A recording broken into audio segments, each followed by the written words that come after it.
Hey guys, welcome to Tabletop Warbands. In today's video we play Kill Team with the Aerotech Circle against the Hunter Clade. I'm Simone and I'll play the Mechanicus.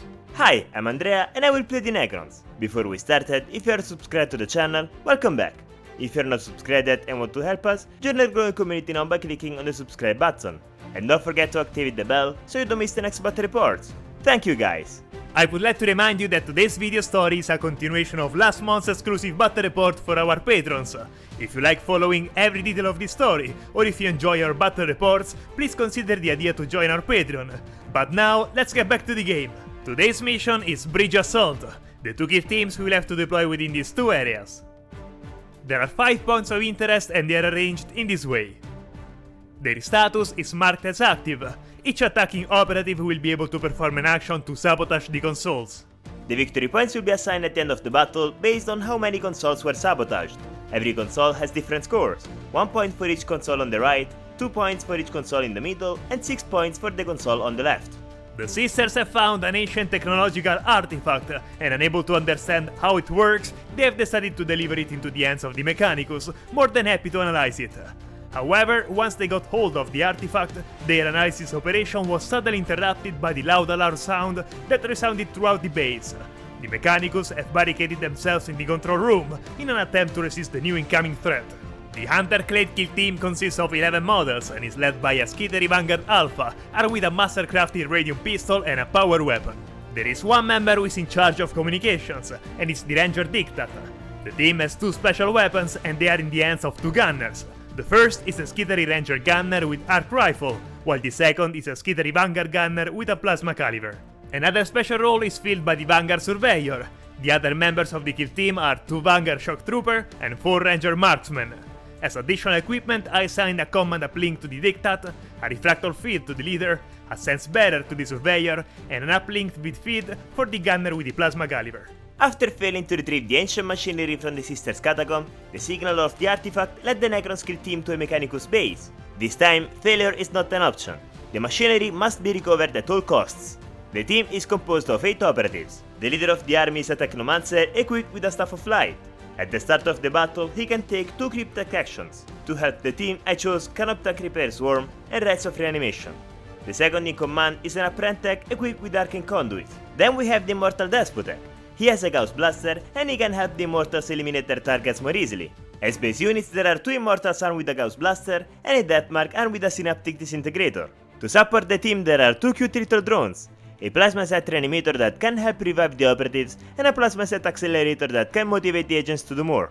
As additional equipment, I gave a Phase Shifter to the Technomancer to give him a 4+ invulnerable save, the Phase Oculars to the Deathmark to help him hit the enemies harder, and Hyperphase Blades to both the Immortals. In this mission, I find myself having to participate in a siege by the Necrons. The central room is the hardest to access, and the point of interest inside is worth 6 victory points. So my goal will be to prevent Andrea from entering that room. I deploy the models all in the external sector, mostly around the consoles. The gunner with the arc rifle, the leader and the Diktat are positioned behind the upper console. The gunner with the plasma caliber and the surveyor are next to the lower console. I've also deployed a Vanguard and a Ranger to guard the upper corridor, to block the entrance from that position. Being the defender, I can deploy 4 blocks for the hatches, and I've chosen to deploy them in front and on the lower area of the map, so as to force Andrea to travel further before being able to enter the sectors. I decided to split my army into groups. On the bottom side, I placed both the Immortals accompanied by the Despotek and the 2 Plasma Sites. On the other side, there's the Technomancer, the Apprentech, and the Deathmark. They'll try to eliminate as many enemies as possible until the other group joins them inside the control room. It's time to do the scouting phase. Each of us chooses a number of dice equal to the corresponding number of the choice. 1 for Fortify, 2 for Infiltrate and 3 for Recon. Red dice for the Mechanicus and orange dice for the Necrons. I chose Fortify while Andrea chose Recon. As a special rule of this mission, the initiative will always be with the attacker, the Necrons. I start the scouting phase and place the barrier along this wall. The longer it takes the Necrons to arrive, the more time I'll have to defend. Kevin dashes 3 inches forward. Hunter Clade models can choose an Imperative Doctrina, which grants both bonuses and penalties to them. In this turn, I choose Aggressor Imperative, which adds an inch to my model's movement. In the first turn, I can ignore the penalty of this Doctrina. I reveal 2 Takops. The first is the faction Tac Op 1, Unyielding Ancients. At the end of the battle, I score victory points if I have 3 or more operatives in the opponent's drop zone. The second Tac Op I revealed is Retrieval. Simone has to place a token anywhere in the map that is not within 3 inches of his drop zone. If at the end of the battle I control that token, I gain 2 victory points. The farthest point for Andrea to reach is this corner, and I place the marker here. Then I use a command point for Martial Protocol, which allows me to reroll a dice when Rangers and Vanguards take shooting actions on some specific occasions. Finally, I reveal the Tac Op Assassination Order. The opponent chooses one of his models. If I manage to eliminate it within the first round, I earn 1 victory point. I choose the Reanimator Plasmacite. Good luck on targeting him. The first operative to move is Rex. Thanks to the ability Fly, he can easily go behind the barrier. The 41, the Dictat, uses his ability to gift an additional APL to the gunner next to him. Joy moves behind his friend. B9L5 moves with a dash and positions himself on guard, ready to welcome enemies. Viper goes 7 inches forward with movement and dash. B6F2 is already in a good position, so he takes the on guard action. Roger doesn't want to leave his friend alone, so he runs beside him. No enemy has yet entered the sector, so U5L4 passes the turn. Chopper reaches the others with movement and dash. And 1L3 follows his friend's lead and passes the turn. Kevin dashes 3 inches forward to reach the entry wall. Then he places a charge, and with the third action, he moves away from the blast range. I'm afraid my turn will be rather dull. T81 passes. Darren opens the door in front of him and goes on guard. R7P3. Guess what? He passes the turn. Bones dashes a little bit to his right to have view on the enemies. B6F2 is ready to welcome the first Necron, shooting him, thanks to the guard action. 4 shots at 4+. Having not moved, I can reroll 1 dice. 2 successful hits. He's in cover, so he saves 1 dice automatically, and then I roll 2 dice at 3+. He's safe. Bones aims the Synaptic Disintegrator at the enemy plasma and shoots him 4 shots at 2+. 2 critical hits and 2 normal hits. Unfortunately, that shot deals more damage than I can defend, so L5T6 is the first Mechanicus eliminated. Before the Necron can do any more damage, O2 and 4 with his arc rifle dashes to the side for vision on the enemy and fires 4 shots at him at 3+. 555, great! -1 penetration this time, so saving 1 automatically and 1 at 3+. Saved! But still, 4 wounds through. With the third action available, O2 and 4 moves back to cover. Time to shoot Overwatch. Bones aims the Dictat and shoots him 4 shots at 3+ because of the -1 of the Overwatch. 3 normal hits. With -1 penetration, I can only defend with 2 dice at 4+. Not for adding them up. Another Mechanicus has been knocked out by the Deathmark. That guy is starting to get annoying. S5R6, the Surveyor, tries to take matters into his own hands and moves with a dash. Then he fires at the murderous Necron, 4 shots at 3+. Just 2 hits. Saving 1 automatically and 2 more at 3+. Saved! It's time to close this matter. K2R1, the leader, moves forward and takes position in front of the opponent, then shoots him making 4 shots at 2+. All hit! Thanks to the balanced rule, I can reroll a dice. A crit! With the rending rule, with a critical hit, one of the normal hits becomes critical. So it's 2 critical and 2 normal hits. Saving again 1 automatically thanks to the cover and 2 more at 3+. Nope. With those rolls, the Deathmark is dead. Or easy. I use the free tactical ploy Commons Reanimation. I place a reanimation token where Bones died, and on the next turn, he can try to reanimate. This round, my Deathmark did an awesome job eliminating 2 important enemy operatives. In the next turn, if he manages to resurrect, he also has a chance of eliminating the Mechanicus leader in front of him. I think for now I'll take the game slow, since I can't use half of the team yet. This round started off in the worst possible way. Although Andrea only fired with 1 model, he managed to take out 2 of my most important models, while I had to expose my leader to enemy fire to get the Deathmark out of the way. It's not what I was hoping for, but at least I'm still in control of the area. Let's see what I have to deal with in the next round. At the start of the second round, the Deathmark tries to come back to life. I need to roll a dice, and with a 3+, he rejoins the battle with D3 wounds. Rolling the dice... 1. Not what I hoped for, but that's not a problem. He'll try again next turn. In the strategy phase, I can change my Doctrine Imperative and choose Bulwark Imperative. When my models suffer a shooting attack, if I fail 2 defense dice, I can reroll 1. The malus of this doctrine, however, says that I have to subtract Circle from the movement of my models. Then I use a command point for Calculated Approach. When rolling the defense dice for a shooting attack, if I make a critical defense, I can turn a failed defense into a normal one, but only when my model is more than 6 inches from the firing model. Darren takes the initiative and moves to have the enemy leader in sight. Then he shoots him with his arcane conduit. 4 shots at 3+. 2 crits and a normal hit. Thanks to the item I gave him, the leader has a 4+ invulnerable save, so I can defend with 3 dice. I reroll the dice with a command point. Unfortunately, it's only 2 successful defenses, 4 wounds suffered by K2R1. Honestly, it's okay. I thought he was going to die. As in a western duel, my leader returns fire with his pistol, 4 shots at 2+. All shots hit. Darren is in cover, so 1 dice saved automatically and 2 more dice to save at 3+. Just 1.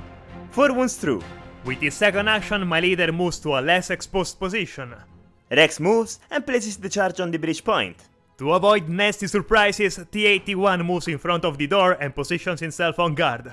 Kevin activates the charge in front of him and breaches the wall. Then he repositions to have the arc rifle inside and shoots in 6 shots at 3+. 4 shots hit.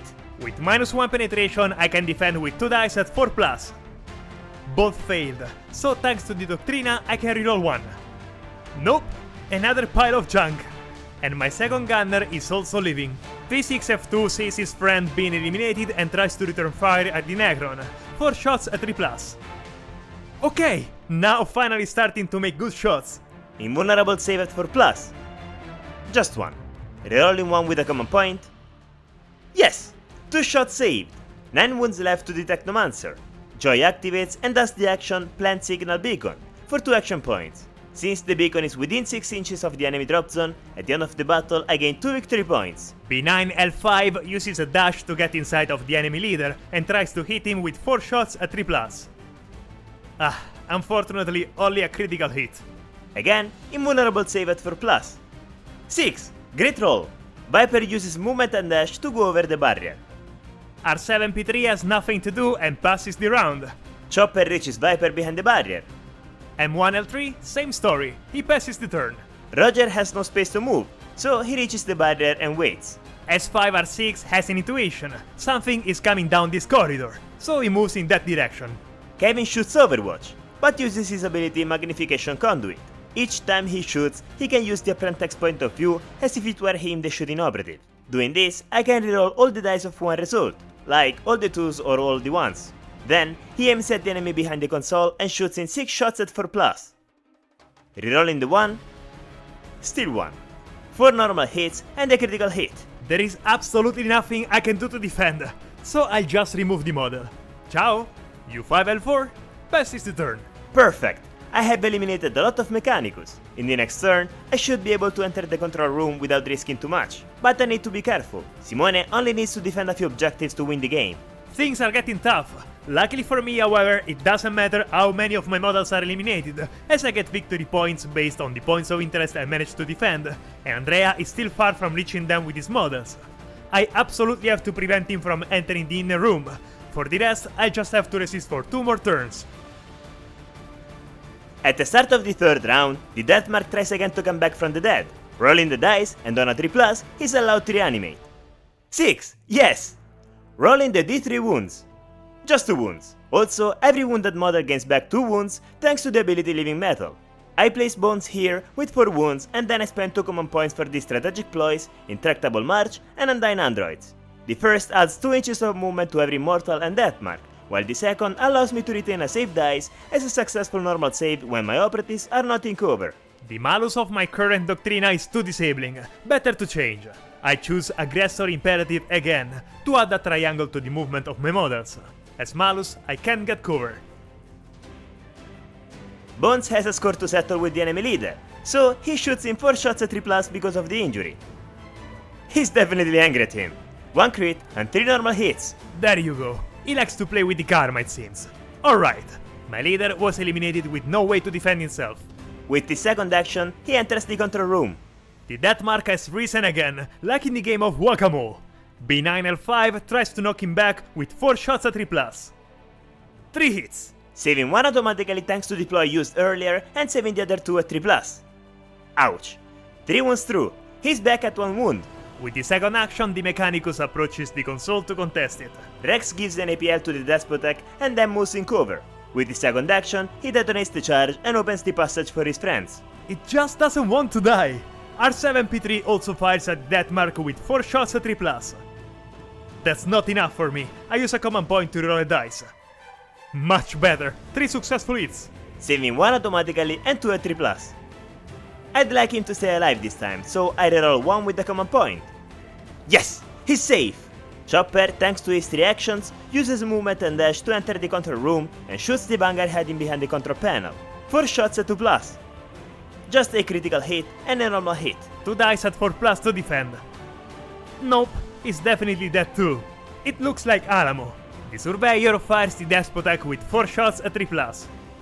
Ah, finally someone who isn't drunk. All on target. Saving again 1 automatically and 2 at 3+. Both saved, but still 4 wounds through. With the second action, S5R6 returns to cover next to the hatch. Viper uses his movement to enter the control room, and then shoots the Mechanicus at the console, making 4 shots at 3+. Just 2 normal hits. 4+ to save? Alright, he's safe. M1L3 focuses his attention on the Despotech and shoots him. 4 shots at 3+. Just 2 normal shots. Saving 1 automatically and 2 more dice at 3+. All saved! With the second action, the Ranger dashes in cover next to the hatch. Darren uses movement and dash to enter the control room. I'm tired of having to shoot the death mark again. T-81, please kill him. 4 shots at 3+. 4 normal hits? Finally? Unlucky, I can't save him, so I guess it's a goodbye. Kevin moves inside the room and shoots using his ability Magnification Conduit on the Ranger behind the console, and makes 6 shots at 3+. Rerolling the ones. Nope, just 2 normal hits and a crit. 2 dice at 4+ to save. Nope, this is not what I asked for. Another model to take off the battlefield. With no more models to activate, I start with Overwatch. R7P3 fires 4 shots at 4+ at the Necron leader. 3 normal shots, that's good. Saving as always 1 automatically and 2 at 3+. All saved. Joy moves in front of the door, waiting for someone to open it. M1L3 does Overwatch on the Apprentech, 4 shots at 4+. Only 1 critical hit. -1 penetration because of the crit, so saving 1 automatically and 1 at 3+. With 2 normal saves, I can parry the crit. The last operative to activate is Roger, that goes to wait at the door with Joy.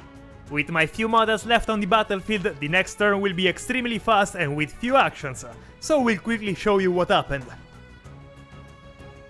At the start of the turn, I used again the strategic ploy Intractable March to add 2 inches of movement to the Immortals. Kevin did the mission action Sabotage Console, and then he charged both the Mechanicus in front of the door, eliminating the Ranger closer to the corridor.